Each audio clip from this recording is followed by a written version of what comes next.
শুভ ষষ্ঠী। আর বাকি দিনগুলোর মতন আজকেও আমরা মিস করিনি। এই হলাম আমি। শুভ ষষ্ঠীতে আজকের আমাদের প্ল্যান খুব বেশি নেই, কিন্তু অনেক আছে। আজকের প্ল্যান হলো আজকে আমি আর রাহি মুভি দেখতে যাচ্ছি। রক্তবীজ পার্ট 1 দেখেছিলাম আগে, তো আজকে দেখতে যাচ্ছি রক্তবীজ পার্ট 2। আমি এখন রয়েছি, এখানে এসে গেছি। রাহি বলল রেডি হয়ে আসছে, তো লেটস সি কেমন হয় মুভিটা। ও আসলে আমরা তারপর মুভিটা দেখব এবং তারপর ড্রপ করে আমরা যাব আজকে সুফল কাকু শুভ্রান্তির বাড়িতে। আজকে ইন্ডিয়া এশিয়া কাপ ফাইনালে পাকিস্তানের মুখোমুখি হবে, সেটা আমরা দেখব। তো আই হোপ রক্তবীজ মুভিটা ভালো হবে এবং ভারতও রাতে জিতবে। তো let's hope for the best. শুভ ষষ্ঠী।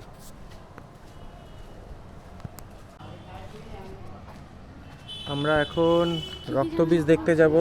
3:45-এর শো, এখানে 3:15 বাজতে চললো। রাহি খুব তাড়াতাড়ি এসছে আজকে, থ্যাংক ইউ ভেরি মাচ। ঠিক আছে, দৌড়ে দৌড়ে এসছি আমি আজকে, অনেকক্ষণ দাঁড়িয়ে অলরেডি ঘেমে চুমে গেছি। খুলতে পারছি না, টান দাও, খুলবে। ঠিক আছে, তো দেখা যাক আমরা পৌঁছাতে পারি কি না আজকে সময়। পুজোর ভিড়ে আমার মনে হয় না আমরা পৌঁছাতে পারবো 4টের আগে। তো লেটস সি হাউ কামস। জামাটাতেই জড়িয়ে রাখো, ঠিক আছে? বাকি কথা হলে গিয়ে।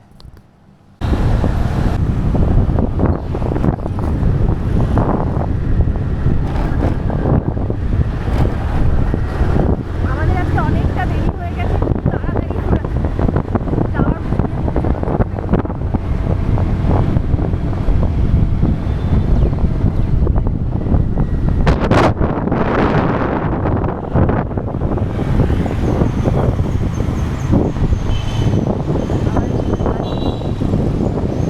আমরা চলে এলাম রেস কোর্সের সিগন্যালটায়। রেস কোর্সের ওয়েদারটা একবার দেখো শুভম, কি অবস্থা। আকাশে মনে হচ্ছে মেঘও আছে। এক্ষুনি বৃষ্টি আসবে মনে হচ্ছে। আমরা আমরা পৌঁছতে পারলেই হয়। 20 মিনিটে টালিগঞ্জ থেকে আমরা এলাম ইয়েতে রেস কোর্স। 20 মিনিটে অনেক তাড়াতাড়ি চলে এসেছি, মানে Okay. অনেক যথেষ্ট জোরে সিনেমা চালানো দেখতে হয়েছে, হবে, তাই না? 10 মিনিটের মধ্যে ঢুকতে হবে হলে। চলো, আপাতত রাখি, আবার পরে। আমরা নন্দন চলে এসেছি, আমাকে নামিয়ে দিয়ে শুভম গেছে এখন স্কুটিটা রাখবে, রেখে তারপর আসবে। এখানে প্রচণ্ড ভিড় আছে আজকে। এখানে তো সাধারণত সবসময় ভিড় থাকে, বাট আজকে অনেক বেশি ভিড়। কটা বাজে দেখি আমি টাইমিংটা একবার। আমাদের 3:45-এর শো আছে রক্তবীজ 2। 36 বাজে, মানে আমাদের একটু সময় আছে হাতে। অনেক লোক এখানে।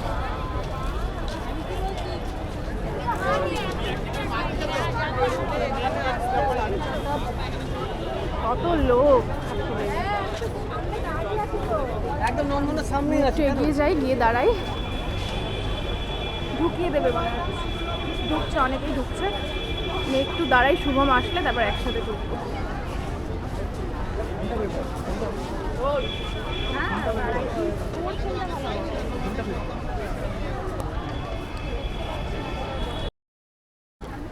এখানে মুভি হলে ঢোকার জন্য এত লম্বা একটা লাইন পড়েছে।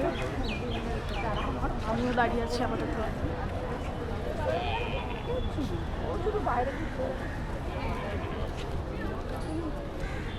আকাশ পুরো কালো পড়ে আছে।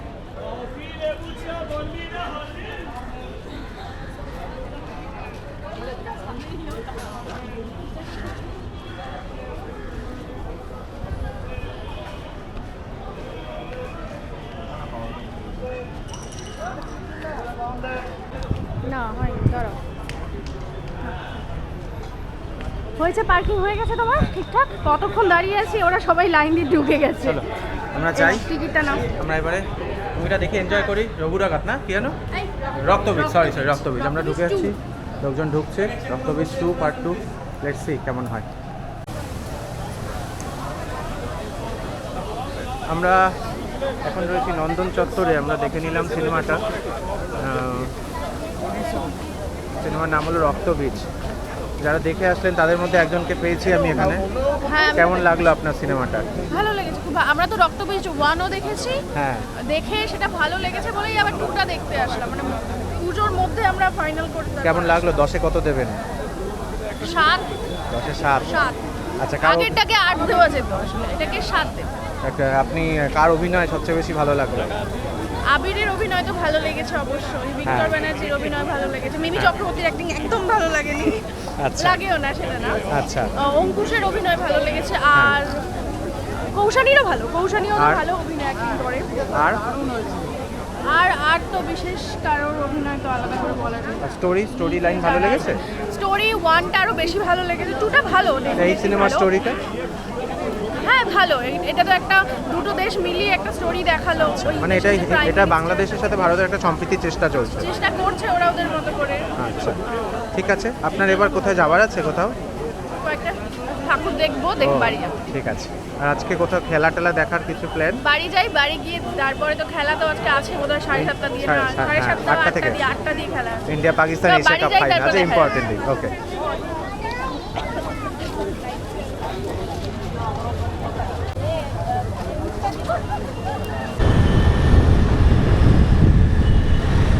আমরা এখন কোন ঠাকুরটা দেখতে যাচ্ছি শুভম?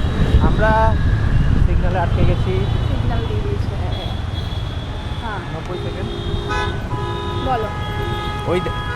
আমরা এখন যাচ্ছি তোমার ইয়েতে, খিদিরপুর 25 পল্লী।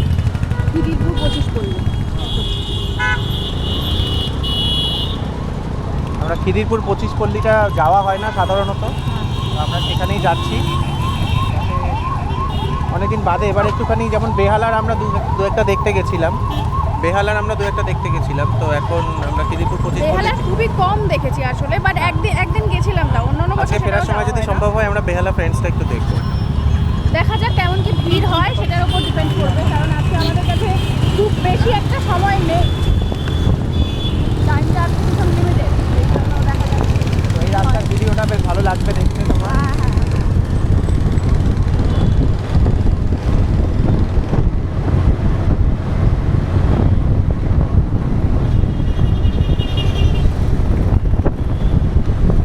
মেঘটা কিন্তু কেটে গেছে, তাই না? দিনটা কেটে গেছে।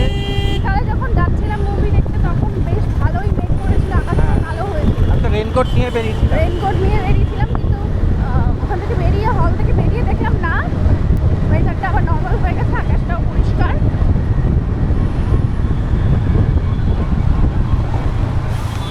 আমরা এখন চিড়িয়াখানা সিগন্যালে দাঁড়ালাম। চিড়িয়াখানা সিগন্যালে দাঁড়িয়েছি।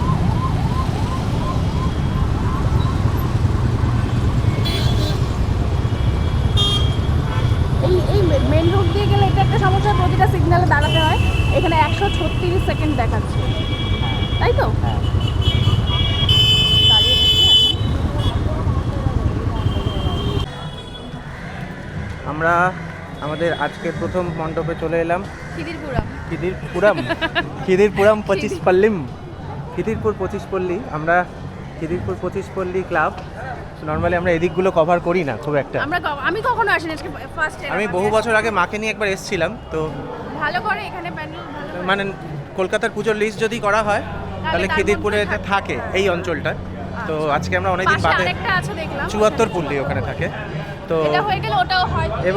এবং এইখানটায় আসলে যেহেতু খুব বেশি আমি মনে হয় না কোনো নেতামন্ত্রীর পুজো, যেহেতু তার জন্য পুজো ভালো হলে অত একটু এক্সপোজার কম। ভিড় নেই। হ্যাঁ, এইটুকু ভিড় না থাকলেও ভালো লাগে না। হ্যাঁ। সো লেটস সি কি দাঁড়ায়। Let's see. আমরা এবারে ছাড় পেয়েছি, আমাদের তো কোনো পাস নেই, নর্মালি আমরা ঢুকছি। থিমটা এখনো জানতে পারিনি। হ্যাঁ, দেখেন দাদা থেকে না, এটা তো হ্যাঁ কিছু লেখা নেই, কি চাইছে এটা বোঝার চেষ্টা করছি বটে।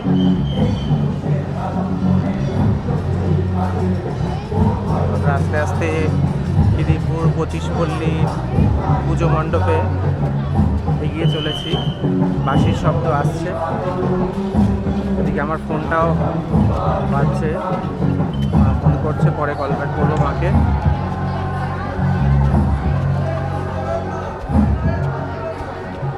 তো চেষ্টা করছি জিনিসটাকে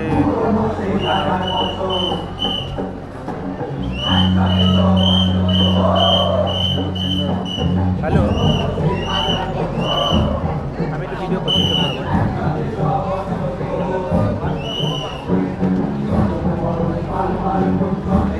হ্যালো।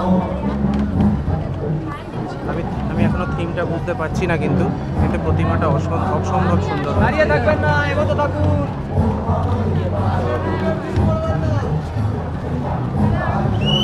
কিন্তু এখন আমি বুঝতে পারিনি, বোঝা উচিত।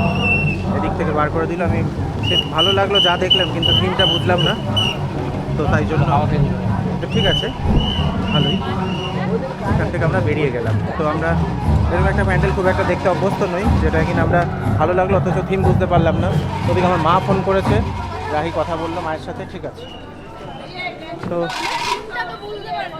আমরা থিমটা বুঝতে পারি, ঠিক আছে, সমস্যা নেই, ভালোই লেগেছে। এসব এইটুকু ভিড় না হলেও ভালো লাগে না, কিন্তু আমি এখানে দেখতে পাচ্ছি এখানে মুসলিম জনগণ বেশি দর্শকদের মধ্যে, ভালো লাগলো দেখে। খিদিরপুর বলে কথা, ঠিক আছে, আমরা যাবো 74 পল্লী দেখতে। রাহি এখানে একটা অদ্ভুত জিনিস দেখে দাঁড়িয়ে গেছে, সেটা হলো উই লাভ মমতা দিদি ববি দা। আমার তো ববি কাকু বলি আমরা, আমাদের কাকুই হবে, আমাদের মানে তো আমাদের আমরা দাদা বলতে পারবো না। চলে এসেছি এখানে আমরা খিদিরপুর 74 পল্লী। খিদিরপুর 25 পল্লীর থিম হলো কালের কলকাতা, সরি 25 পল্লী নয়, মাফ করবেন, 74 পল্লী। তো আমরা ভিতরটা দেখে নিই। এই ভিড়টা খুব ভালো লাগে, হালকা ভিড়, লোকও আছে। আমরা ঢুকি। কালের কলকাতা, পুলিশরা রয়েছে এখানে, কিছু আর্টিসান রয়েছে, ছবি সুন্দর, ভালো লাগে, হালকা হালকা প্যান্ডেল। আমরা সাধারণ মুখ্যসূক্ষ্ম মানুষ, থিম কম বুঝি, আমাদেরকে এরম করে বানিয়ে কিছু দিয়ে দিলেই হবে, আমরা তাতেই খুশি। আমরা মুখ্যসূক্ষ্ম মানুষ, থিম কম বুঝি, আমাদেরকে একটু কম বেশি করে কিছু একটা বুঝিয়ে দিলেই হবে। কিন্তু এই ঠাকুরটা আমার খুব ভালো লাগলো, মণ্ডপটা টোটালি, হ্যাঁ হ্যাঁ, সুন্দর করে মা মমতাময়ী, এখানে কিনা মা মহিষাসুরকে বধ করছেন না, বরং মহিষাসুর এখানে মায়ের ধ্যানমগ্ন। তো আমরা একটু সামনে থেকে দেখি জিনিসটাকে, দেখিয়ে দিলাম। পুরোহিত মশাই পুজো করবেন বলে রেডি করছেন, তো আমাদের দেখা হয়ে গিয়েছে, আমরা বাইরের দিকে বেরিয়ে যাই এবারে আস্তে আস্তে। তো আমরা খিদিরপুর 74 পল্লী এবং তার আগে খিদিরপুর 25 পল্লী ঠাকুরটা দুটোই মণ্ডপ দেখলাম। তো খিদিরপুর হ্যাঁ 74 পল্লী দেখে তাও এখানে থিমটা বুঝতে পেরেছি, কিন্তু 25 পল্লীর থিমটা বোঝা যায়নি, মানে ভালো লেগেছে। ছিল না হ্যাঁ, কোনো দেখলাম না, তো আমি এখানে দেখতে পাচ্ছি থিমটা যেমন বোরখা পরেও যাচ্ছে লোকেরা ঠাকুর দেখতে খিদিরপুর বলেই সম্ভব, হালকা ভিড়। তো আমরা এবারে যাই, ভিড়টা একদম ঠিকঠাক আছে আমাদের জন্য, একদম পারফেক্ট। ষষ্ঠীর সন্ধ্যাবেলা এই ধরনের ভিড়। তো ঠিক আছে, আমরা এখান থেকে বেরিয়ে যাই, চেষ্টা করবো আজকে বেহালা ফ্রেন্ডসটা দেখার। তো কারণ আমরা বেহালা নতুন দল এবং বেহালা বরিশা দেখেছি, তারপর আর আমি এই দিকটাতে ঢুকবো না, এদিকে আর আসার নেই। হ্যাঁ, তার আগে বেহালা ফ্রেন্ডস দেখার আগে ইচ্ছা আছে আমার একটু আলিপুর সার্বজনীনটা যদি ঘুরে যেতে পারি, দেখা যাক। ঠিক আছে, চলো।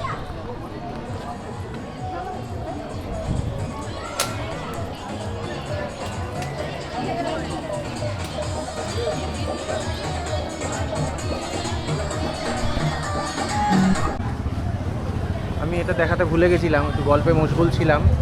আমরা এখন এসেছি বেহালা ক্লাব, আমরা বেহালা ক্লাবে চলে এসেছি, বেহালা ক্লাব সার্বজনীন দুর্গোৎসব। তো এখানে লাইন আছে, মানে এই প্রথম বোধহয় আমরা এই 4-5 দিনের মধ্যে লাইন দেখছি কোথাও ঠাকুর দেখতে। এটা লাইন না নেই, এটা আসলে লাইন নেই, জোর করে রাস্তা সরু তো লাইন হওয়ার কারণে যেটা সুবিধা হয়েছে, খুব তাড়াতাড়ি ফাস্ট এগোচ্ছে। না, সিঙ্গেল লাইন না করলে এদের পুজোটার কোনো দাম থাকবে না, তাই জন্য সিঙ্গেল লাইন করে একটুখানি ডিমান্ড দেখাচ্ছে। রাস্তাটা তার উপর যাতে যান চলাচলটা স্বাভাবিক রাখা যায়, সেটা হলো কারণ। তো দেখা যাক ভিতরে গিয়ে আমরা দেখি, তারপর বলতে পারবো কি। হ্যাঁ, থিমটা এখনো অবধি জানতে পারিনি আমরা, ছাড়েনি এখনো, দেখা যাক। বেহালা ক্লাব, আমার মুখটা এতটাই অন্ধকার আসছে যে লাইটটা দিতে হলো।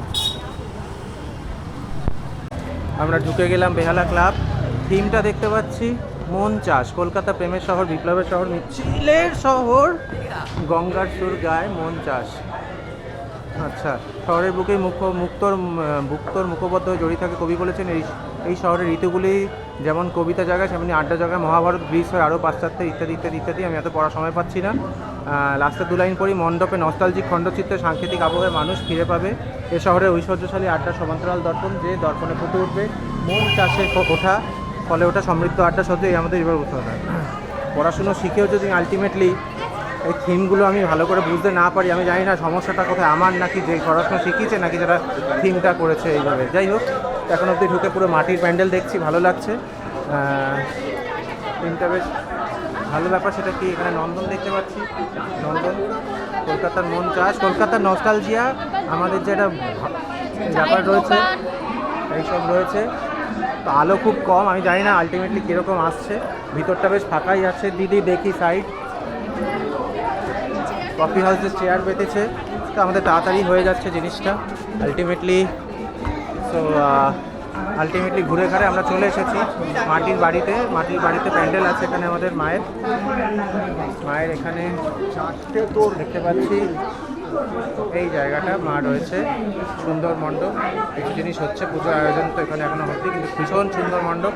আমি এটার জন্য এখানে এসে ভালো লাগলো, মণ্ডপ কিন্তু খুব ভালো লাগলো। রাহি, মণ্ডপ তো হ্যাঁ, হ্যাঁ, খুব সুন্দর ভিতরটা হয়েছে, ঠাকুরের সুন্দর হয়েছে। এখানে প্রতিমা খুব একটা, সুন্দর, মানে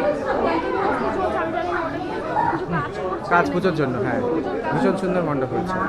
তো আমাদের এটা মোটামুটি দেখা কমপ্লিট হয়েছে। টুলির ভাইব পাওয়া যাচ্ছে ওখানটা। আচ্ছা, তো আমরা এখন বাইরের দিকে যাব, তুমি ছবিটা তুলে এসো।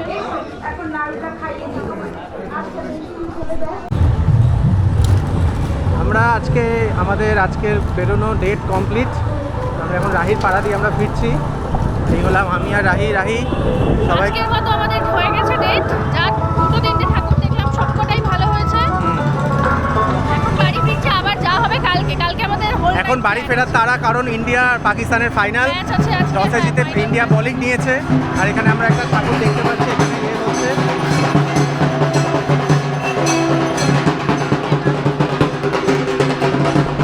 পিছনের লোকটা আমাকে গালাগাল করবে, কিছু করার নেই। পিছনে একটা লোক, জোম্যাটোর ছেলে, হঠাৎ করে ভালো ব্রেক মেরেছে, আমাকে গাল দেবে। তো আমার মোটামুটি হয়ে গেছে সোদপুর প্রদীপ সংঘ। সেখানে দেখা যাচ্ছে জসপ্রীত বুমরা বল করছে, এখানটা দেখতে পাচ্ছি আমি। ফকর জামান কি আউট হলো? না, হয়নি। স্কোর কত দাদা? এখানে ম্যাচটা দেখাচ্ছে বটে, 31, 3 ওভার 5 বলে। They have got a good start. 3 over 5 ball তো দেখতে পাচ্ছি, 1 বল বাকি। জসপ্রীত বুমরা বল করতে যাচ্ছে দৌড়ে।